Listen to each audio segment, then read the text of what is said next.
welcome back to North Dakota Today. Right now, we are talking about NDSU's engineering students and an epic event that you guys held yesterday, providing some holiday cheer to local children, specifically with disabilities. So we have Noah from the program joining us here this morning on the couch to tell us all about it. Good morning.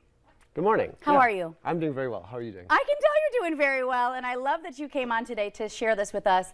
This is giving the opportunity for all children to enjoy the holidays through adapting specific toys. So in the engineering department, you guys have an adapt-a-thon. Yep. Yeah, so tell us about that event. So the toy adapt-a-thon, the idea is sometimes kids with disabilities, they aren't able to push different buttons. I have here an example of a toy where it's a pretty small button, and sometimes, it's hard for kids to find that. So what we do is we have these large buttons. I don't have an example of it, but we take apart our toy. Yeah, show us. And so this is a toy that has not been adapted. Okay. But what we'll do is we'll take apart a toy like this one. This one used to have a button where you'd have to push on it pretty hard. So what we did is we took apart the toy, redid some of the wiring, and so now there's a 3.5 millimeter socket, kind of like a headphone jack, the old school headphones. You can plug a headphone jack in there, and that'll be attached to a wire, and then there'll be a large, generally red button that they can just push, and that's a lot easier for them to work it. And I'm just showing you an example, but this is not how it's supposed to work. Okay. I'm just completing the electrical circuit.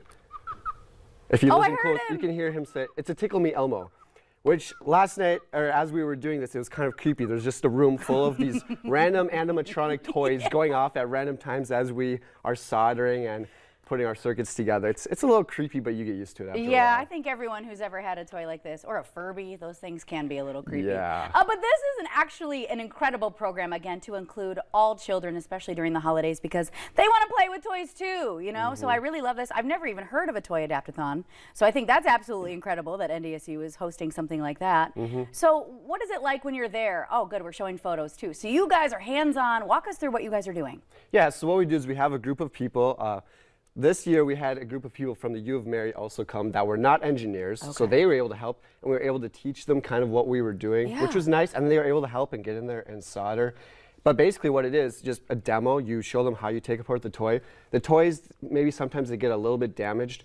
That's just part of the process of, trying to take it apart. You're putting new connections and things like that.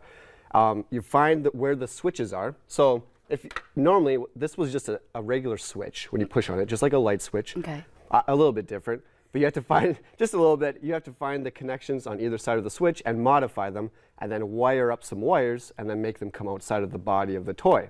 So it's pretty straightforward. Where it gets if you're complex, an engineer.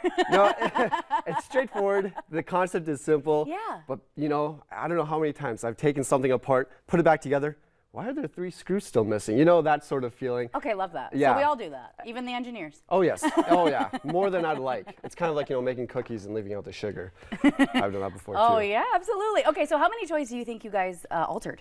This year, I would guesstimate probably around 30 or 35. Okay, that's between a lot. 2 sessions. We did this last Monday night and then also last night as well. So probably there's probably a total, I'd guess, around 100 human hours. Wow. 100 man hours. Yeah, a lot of work. Toys. 100 human hours. That's a guess. That's a rough guess. That's a lot, though. That is a lot of hands-on activity there. Clearly, what you're learning in the classroom, you're putting to work and helping out the community. What happens with the toys after you guys are finished and they kind of make the protocol? Yeah, so some of the toys were actually bought by some students from the U of Mary.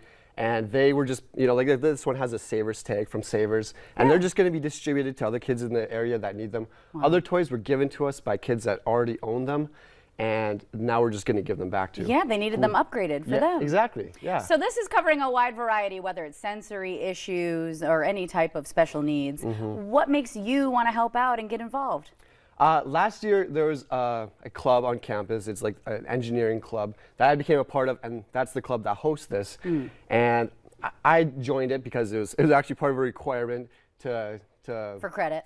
Not for credit, but just for admission to the club. Oh, okay. And I really thought it was a really cool idea. And then this year, I was still at NDSU, and I really enjoyed the event. Yeah. And they needed help, so I was able to help. Well, incredible. We're so glad that you could. Is there anything else you'd like our viewers to know this morning about the club or this program in general? I guess look for it maybe next year, and then if you have toys you'd be willing to adapt, you can reach out to people at NDSU, specifically Mark Coppin or yeah, he'd be the main contact, or even just the NDSU engineering department in general. We could link you up, or if you're even interested in helping out with the actual adapting, we'd appreciate that. And like I mentioned, we are able to teach people how it works, and you demo it, and if you're willing to give it a shot, you know, you can do a lot of things in life. Aww, this is so great. How heartwarming is this? I absolutely love this. Again, every child deserves some toys to play with that meet their specific needs. So wow. What a wonderful thing that you guys really put on. And again, if you're interested in volunteering or even donating those toys, we'll get you in touch with the NDSU department. Okay, I'm getting us out of here, I promise. We have plenty more coming up right here in North Dakota Today. Stick around after the break.